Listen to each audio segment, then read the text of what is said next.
On Wednesday nights, we continue to discuss the novel Gilead, and in it, John Ames, the Reverend John Ames, seems to see God's hand, God's grace everywhere, and is overwhelmed with this vision as he looks back on his life and relates his life to his young son, who he is writing to, and just sees God's mercy and God's peace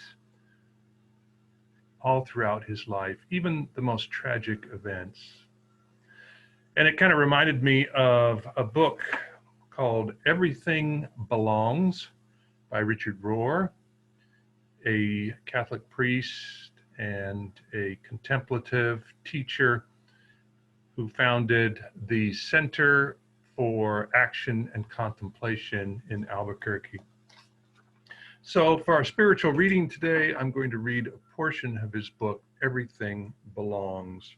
And in it, he's talking about this new realm that one can enter as you have your vision transformed and begin to see God's grace in everything. In this new realm, everything belongs. This awareness is often called a second naivete. It is a return to simple consciousness. The first awareness is a dangerous naivete. It doesn't know, but thinks it does. In a second naivete, the darkness and light coexist. Paradox is revealed, and we are finally at home in the only world that ever existed. This is true knowing. Here, death is a part of life and failure a part of victory. Opposites collide and unite, and everything belongs. In mature religion, the secular becomes sacred. There are no longer two worlds. We no longer have to leave the secular world to find sacred space because they've come together. That was the significance of the temple veil rending when Jesus died. That's why Jesus said the temple had to fall. Not a stone shall stand on a stone, he said. The temple divided reality into the holy world inside and the unholy world outside. Our word profane comes from the words pro and phantom, which mean outside the temple. Teilhard de Chardin said there is nothing profane for those who have learned to see. There is only one world, and it's the supernatural one. There is no natural world where God is not. It is all supernatural. All the bushes burn now, if you have seen one burn. Only one tree has to fill up with light and angels, and then you never see trees again the same way. That's the true seeing that we call contemplation. Unfortunately, if we have once seen, we lose. Unfortunately, even if we have once seen, we lose our vision repeatedly. That's why we keep going back to the well to wash our eyes. We need to refresh our seeing. We forget. We start clinging and protecting.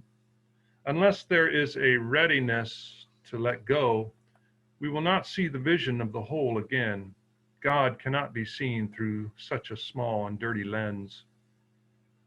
I can see why we use the language of born again.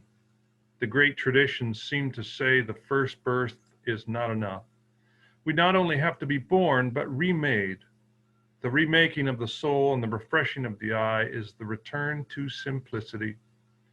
It has to be done again and again, and somehow it feels like starting over each time. No wonder the Buddhists speak of beginner's mind. There is no non-stop flight from simple consciousness to enlightenment. We must go through the transformational liminal stages often. That process feels complex, like we are falling apart. In one sense it is. As we move outside our comfort zone, we feel lost and confused for a while. Somehow we have to allow the dissolution of our previous ways of experiencing reality. This often entails a certain inner disillusionment. It is usually forced on us by sin, failure, betrayal, and loss.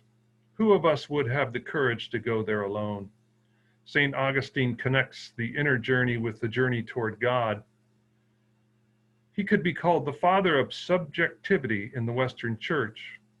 He wrote, "I was admonished to return to my own self, and with you to guide me, I entered into the innermost part of myself, and I was able to do this because you were my helper." And so with God as helper, we can transform the sadness into strength and even joy. Have a wonderful day.